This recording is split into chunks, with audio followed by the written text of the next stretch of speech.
쉬운 성경 다니엘 5장. 벨사살 왕이 귀한 손님 1000명을 불러서 큰 잔치를 베풀어 그들과 함께 술을 마셨습니다. 벨사살은 술을 마시다가 명령을 내려 그의 아버지 느부갓네살이 예루살렘 성전에서 가져온 금잔과 은잔들을 가져오게 했습니다. 이는 왕과 지방관들과 왕비들과 후궁들이 그 잔으로 술을 마시도록 하기 위해서였습니다.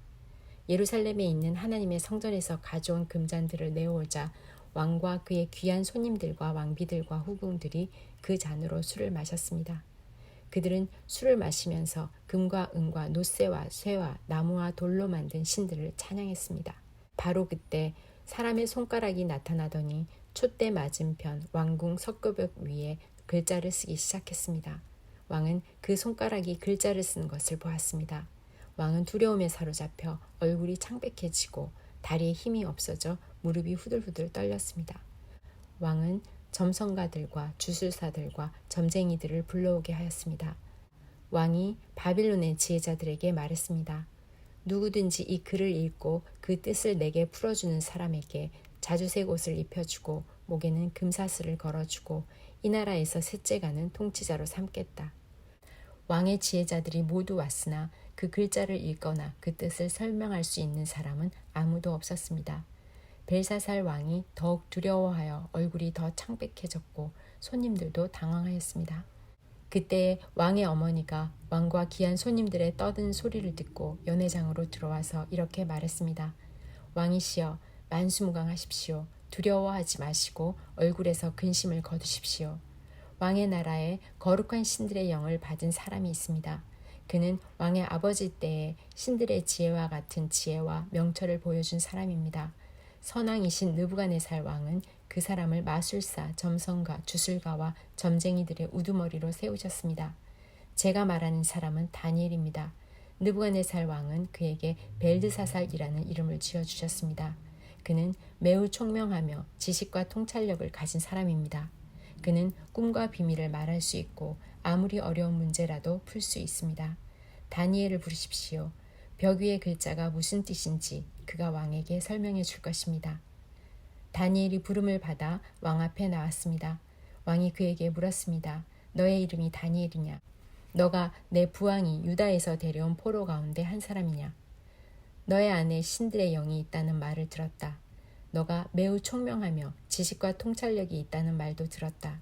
내가 지혜자들과 마술사들을 불러 벽 위에 적힌 이 글자를 읽고 그 뜻을 말해보라고 했으나 아무도 설명하지 못했다. 그런데 너는 해석을 잘하고 어려운 문제도 잘 푼다고 들었다. 그러니 벽 위에 적힌 글을 읽고 설명해 보아라. 너가 그렇게만 할 수 있다면 내가 너에게 자주색 옷을 입혀주고 목에는 금사슬을 걸어주고 이 나라의 셋째 가는 통치자로 삼아주겠다. 다니엘이 왕에게 대답했습니다. 선물은 왕이 가져가시고 상도 다른 사람에게 주십시오. 하지만 나는 왕을 위해 벽 위에 글을 읽고 그 뜻을 풀어드리겠습니다. 왕이시여, 지극히 높으신 하나님께서 왕의 아버지 느부갓네살을 위대하고 강한 왕으로 만드셨습니다.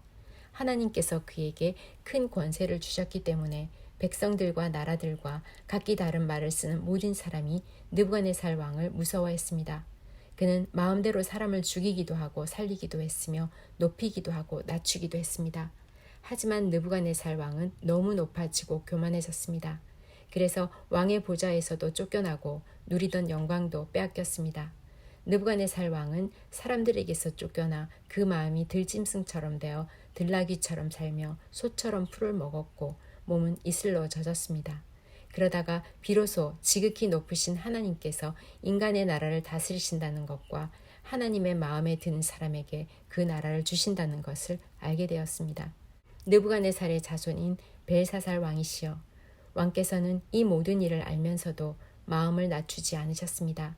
오히려 하늘의 주를 거스르고 주의 성전에 있던 잔들을 가져오게 하여 귀한 손님들과 왕비들과 후궁들과 함께 그 잔으로 술을 마셨습니다. 그리고 왕은 왕의 생명과 왕이 하시는 모든 일을 다스리시는 하나님을 섬기지 않고 은과 금과 노쇠와 쇠와 나무와 돌로 만든 신들을 찬양하였습니다. 오히려 하늘의 주를 거스르고 주의 성전에 있던 잔들을 가져오게 하여 귀한 손님들과 왕비들과 후궁들과 함께 그 잔으로 술을 마셨습니다. 그리고 왕은 왕의 생명과 왕이 하시는 모든 일을 다스리시는 하나님을 섬기지 않고 은과 금과 놋새와 새와 나무와 돌로 만든 신들을 찬양하였습니다. 보지도 못하고 듣지도 못하고 아무것도 깨닫지 못하는 그것들은 참 신이 아닙니다. 그래서 하나님께서 이 손을 보내셔서 벽에 글자를 쓰게 하신 것입니다. 벽에 적힌 글자는 메네 메네 데겔 바르신입니다. 그 뜻은 이렇습니다. 메네는 하나님께서 왕의 나라의 끝날을 정하셨다는 뜻입니다. 데겔은 왕이 저울 위에 달리셨는데 무게가 모자란다는 뜻입니다. 바르신은 왕의 나라가 나뉘었다는 뜻입니다. 왕의 나라는 메대와 페르시아 사람들에게 넘어갈 것입니다. 이에 벨사살이 명령을 내려 다니엘에게 자주색 옷을 입히고 금사슬을 목에 걸어주고 그를 나라의 셋째 가는 통치자로 세웠습니다. 바로 그날 밤에 바빌로니아의 왕 벨사살이 죽임을 당했습니다. 메대 사람 다리오가 새 왕이 되었습니다. 다리오의 나이는 62세였습니다. 다니엘 6장. 다리오는 총독 120명을 세워 나라 전체를 다스리게 하는 것이 좋겠다고 생각했습니다. 그는 또 그들 위에 총리 3명을 세웠는데 다니엘도 그 가운데 한 사람이었습니다. 왕이 그들을 세운 이유는 나라를 다스리는데 어려움이 없도록 하기 위함이었습니다. 다니엘은 다른 총리나 총독들보다 더 뛰어났기 때문에 왕은 그에게 나라 전체를 맡기려고 했습니다. 그러자 다른 총리와 총독들이 다니엘을 고소하려고 그의 잘못을 찾으려고 했지만 그가 충성스럽게 나라 일을 잘 맡아 처리했으므로 아무런 잘못이나 흠을 찾을 수 없었습니다. 그러자 그들이 말했습니다. 다니엘은 하나님의 율법에 관한 것이 아니면 흠을 찾을 방법이 없겠소. 그래서 총리와 총독들이 모여 왕에게 가서 말했습니다. 다리오 왕이시여 만수무강하십시오. 우리 총리들과 수령들과 총독들과 보좌관들과 지휘관들이 의논한 것이 있습니다. 우리는 왕이 한 가지 법을 세우셔야 한다고 생각합니다. 그것은 바로 앞으로 30일 동안 왕 이외에 다른 신이나 다른 사람에게 기도를 하는 자가 있으면 누구든지 사자굴에 넣어야 한다는 것입니다. 왕이시여 이 법을 세우십시오. 메대와 페르시아의 법은 예로부터 고치지 못하는 것이었으니 이 법에도 도장을 찍어 고치지 못하게 하십시오. 다리오 왕은 법을 세우고 거기에 도장을 찍었습니다. 다니엘은 왕이 새 법에 도장을 찍은 것을 알고도 자기 집 다락방으로 올라가 늘 하던 것처럼 하루에 3번씩 무릎을 꿇고 하나님께 기도하며 감사를 드렸습니다. 그 방 창문은 예루살렘 쪽을 향해 열려 있었습니다. 사람들이 무리를 지어 가다가 다니엘이 하나님께 간절히 기도하는 모습을 보았습니다. 그들은 왕에게 가서 왕이 세운 법에 대해 말했습니다. 왕이시여, 왕은 앞으로 30일 동안 왕 외에 다른 신이나 다른 사람에게 기도를 하면 누구든지 사자굴에 넣는다는 법을 세우시고 거기에 도장을 찍지 않으셨습니까? 왕이 대답했습니다. 그렇다. 내가 그 법을 세웠다. 또한 메대와 페르시아의 법은 고칠 수 없다. 그 사람들이 왕에게 말했습니다. 유다에서 잡혀온 사람 중 다니엘이 왕께서 도장 찍으신 법을 무시하고 아직도 날마다 하루에 3번씩 자기 하나님께 기도하고 있습니다. 왕은 그 말을 듣고 매우 괴로워했습니다. 왕은 다니엘을 구하고 싶어서 해가 질 때까지 그를 구할 방법을 찾으려고 애썼습니다.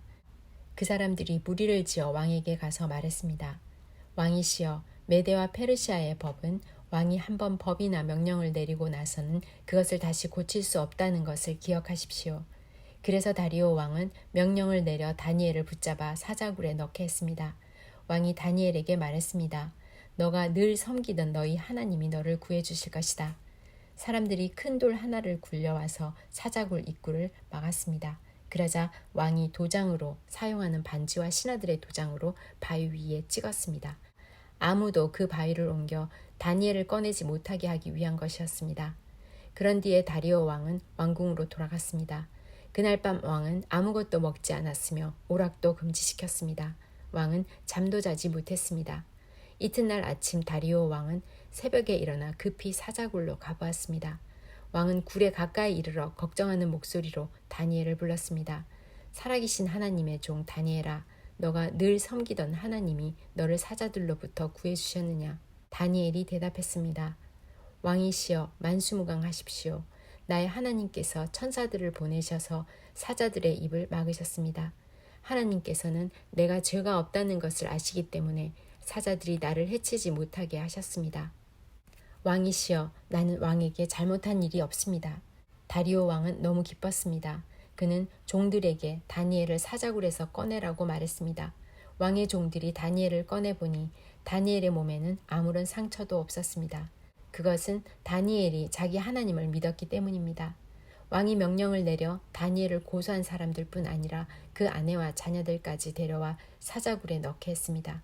사람들이 그들을 굴에 넣었더니 바닥에 닿기도 전에 사자들이 덮쳐서 그들의 뼈까지 부숴버렸습니다. 왕이 백성들과 나라들과 각기 다른 말을 쓰는 모든 사람들에게 조서를 내렸습니다. 너희에게 평안이 넘치기를 원하노라. 내가 새 법을 세운다. 내 나라에서 사는 백성은 모두 다니엘의 하나님을 두렵고 떨림으로 섬겨야 한다. 다니엘의 하나님은 살아계신 하나님이시며 영원히 사시는 분이시다. 그의 나라는 결코 망하지 않으며 그의 다스리심은 영원할 것이다. 하나님은 백성을 건져내시기도 하시고 구원하시기도 하신다. 하늘과 땅에서 놀라운 기적을 일으키신다. 하나님께서 다니엘을 사자들의 입에서 구해주셨다. 다니엘은 다리오 왕과 페르시아 사람 고레스 왕이 다스리는 동안 평안히 살았습니다.